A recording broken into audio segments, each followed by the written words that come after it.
یہ ترتیب کیسی ہے؟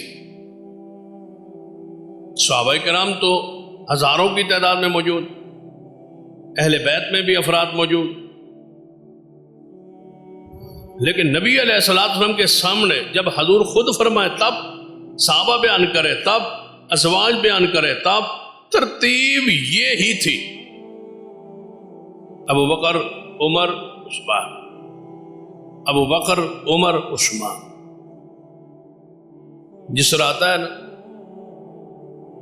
کہ حضرت علی رضی اللہ تعالی کا بیٹا خود سوال کرتا سیدنا علی سے کہ اے علی، اے ابا جی، بھلا یہ دسو کہ نبی پاک صلی اللہ علیہ وسلم کے بعد سب سے افضل کون، سب سے زیادہ فضیلت کس کی ہے؟ سیدنا علی رضی اللہ تعالیٰ نے بغیر توقف کے فرمایا سیدنا ابو بکر کی. فرمایا اچھا پھر ان کے بعد فضیلت والا کون ہے؟ فرمایا عمر رضی اللہ تعالیٰ. بیٹے نے سمجھا کہ میں پہلے پوچھا ہے کہ حضور تو با سب تو زیادہ شان کس دی؟ ابا جی نے فرمایا ابو بکر کی، پھر عمر کی. دوسرے نمبر پہ کون ہے؟ عمر. تو پھر سوال کا انداز بدلا، فرمان لگے پھر نہیں کہا کہ پھر تیسرا کون، نہیں. پہلا سوال کیا تھا کہ حضور کے بعد افضل کون ہے؟ فرمایا ابو بکر. پھر کون ہے؟ فرمایا عمر. بیٹا کہتا ہے پھر تو آپ ہیں نا، پھر تو آپ ہیں نا؟ فرمایا نہیں. کیسی ترتیب ہے؟ فرمایا نہیں، میں تو عام حضور کے صحابہ میں سے ایک عام مسلمانوں میں سے ایک شخص ہوں، فضیلت تیسرے نمبر پر بھی میری نہیں.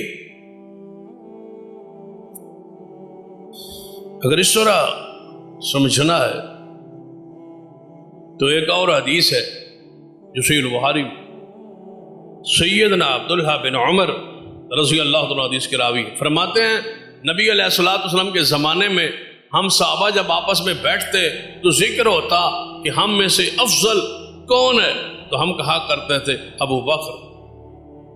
پھر آپس سے گفتگو کرتے کہتے پھر کون ہے، تو ہم کہا کرتے تھے سیدنا عمر ہے. پھر ہم کہا کرتے تھے سیدنا عثمان ہے. سیدنا عثمان کے بعد کبھی بات نہیں ہوئی. یہ بات اپنے دماغ میں اور ذرا اس کو بٹھا لیں. چوتھا نمبر کس کا ہے؟ وہ ہے سیدنا علی کا. اجماع ہے، اتفاق ہے، پوری امت کو علماء متفق ہے، علماء و سنہ کے اس بات پر اتفاق ہے کہ خلفائے اربع افضل ہے. خلفائے یہ جو صحابہ کرام خلفائے راشدین ہے، ابو بکر، عمر، عثمان و علی، یہ ترتیب درجے کی ہے، فضیلت کی ہے. جس طرح خلافت ہے اسی طرح فضیلت ہے. لیکن صحابہ کرام کے زمانے میں جب ترتیب دی جاتی، فضیلت کا تذکرہ ہوتا تو 3 کے بعد خاموشی ہو جاتی. 3 تک فضیلت صحابہ بیان کیا کرتے تھے. سب سے پہلا نمبر ابو بکر کا ہے، پھر عمر کا ہے، پھر عثمان کا. چوتھی فضیلت پر علماء کا اجماع ہوا، محدثین کا اتفاق ہوا کہ چوتھے نمبر پر فضائل کے لحاظ سے، درجات کے لحاظ سے، خلافت کے لحاظ سے، شان کے لحاظ سے مقام کس کا ہے؟ سیدنا علی کا. یہ اتفاق علماء امت کا ہے، یہ اجماع علماء امت کا ہے. لیکن صحابہ کرام کے زمانے میں جب درجات کی بندی کا تذکرہ ہوتا تو 3 شخصیات کا، ابو بکر، عمر، عثمان، بس. آپ نے فرمایا نبوت میرے پر ختم ہے لیکن مبشرات میرے بعد جاری رہی. صحابہ نے پوچھا یا رسول اللہ صلی اللہ علیہ وسلم المبشرہ، مبشرات کیا ہوتی ہے؟ فرمایا رؤیا صالحہ، اچھا نیک پکیدہ خواب جو بندے کو آپ دیکھے یا اس کے بارے میں کوئی دوسرا دیکھے. ہم ان چیزوں سے غافل ہیں. تو نبی علیہ الصلوۃ والسلام کی عادت مبارکہ تھی، پوچھتے کسی کو خواب آیا ہے رات؟ صحابہ اپنے خواب بیان کرتے، حضور اس کی تعبیر کرتے. صحابہ خاموش ہیں، لیکن ضروری نہیں تھا نا کہ کسی کو خواب آیا ہی ہوتا، کبھی آیا ہوتا کبھی نہیں آیا ہوتا. صحابہ کرام نے فرمایا یا رسول اللہ صلی اللہ علیہ وسلم ہم میں سے تو کسی کو کوئی آج رات خواب نہیں آیا. کوئی صحابی نہیں بولے. تو آپ نے فرمایا کہ کسی کو کوئی خواب فرمایا میں نے خواب دیکھا ہے کہ رات آسمان سے ایک ترازو اترا ہے، اس ترازو پر مجھے بٹھایا گیا اور دوسرے پلڑے میں صدیق کو بٹھایا گیا، تو میں ابو بکر سے بھاری تھا، میرا وزن زیادہ،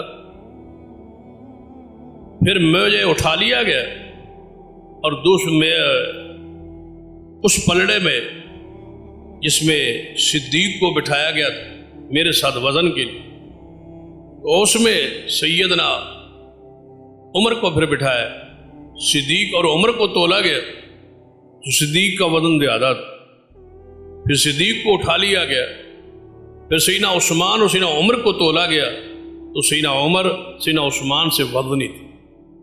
یہی ترتیب ہے کہ سب سے زیادہ درجہ کس کا ہے؟ صدیق کا، پھر سیدنا عمر کا، پھر سیدنا عثمان کا رضوان اللہ علیہم اجمعین۔ یہ خواب نبی علیہ السلام نے خود بیان کی۔ اس پر بہت سارے لوگ جو انکاری ہیں، ان مراتب تین طبقے ہیں نا، ایک طبقہ تو ہے جو مطلقاً انکاری، ایک طبقہ ایسا بھی ہے جو کہتا ہے صحابہ آپس میں برابر ہے، ان میں فضیلت بیان نہ کرو، ہم مرتبہ ہے یاران نبی، کچھ فرق نہیں ان چاروں، یعنی یہ ہم مرتبہ ہے، ان کا سب کا مرتبہ برابر ہے، کچھ فرق نہیں ان چاروں میں۔ کس میں؟ ابو بکر، عمر، عثمان اور علی۔ حالانکہ یہ شعر قرآنی اور حدیثی نصوص کے خلاف، صحابہ کرام رضوان اللہ علیہ مجمعین کے دور میں یہ فضیلت ثابت، بحثیت صحابیت کا جو شرف ہے اس میں یہ برابر ہے، انفرادی فضائل میں صحابہ کرام برابر نہیں۔ اس پر تو قرآن پاک گواہ ہے، تلک الرسل فضلنا بعضهم علی بعض، ہم نے نبیوں کے دوسرے پر فضیلت، درجہ نبوت میں، شرف نبوت میں سارے برابر ہیں انبیاء، لیکن فضائل میں ایک نبی کو دوسرے نبی پر فوقیت اور درجات شان حاصل ہے۔ شرف صحابیت میں سارے صحابہ برابر ہیں، لیکن فضائل انفرادی جو ہیں اس میں ابو بکر، عمر، عثمان، علی، پھر عشرہ مبشرہ، اس کے بعد اہل بدر، اس کے بعد بیعت رضوان، اصحاب بیعت رضوان، یہ درجات ہے، یہ قرآن سے بھی ہے، حدیث سے بھی ہے۔ قرآن پاک نے خود بیان کیا ہے، لا یستوی منکم من انفق من قبل الفتح وقاتل، جنہوں نے فتح مکہ سے پہلے ایمان لائے اور جہاد کیا اور خرچ کیا، اور جن بندوں نے فتح مکہ کے بعد آ کے اسلام قبول کیا اور مال خرچ کیا اور جہاد کیا، لا یستوی، وہ برابر نہیں۔ تو کیسے کہا جا سکتا ہے کہ ہم مرتبہ ہیں یاران نبی؟ ہم مرتبہ نہیں ہیں، با مرتبہ، بڑا فرق ہے ان چاروں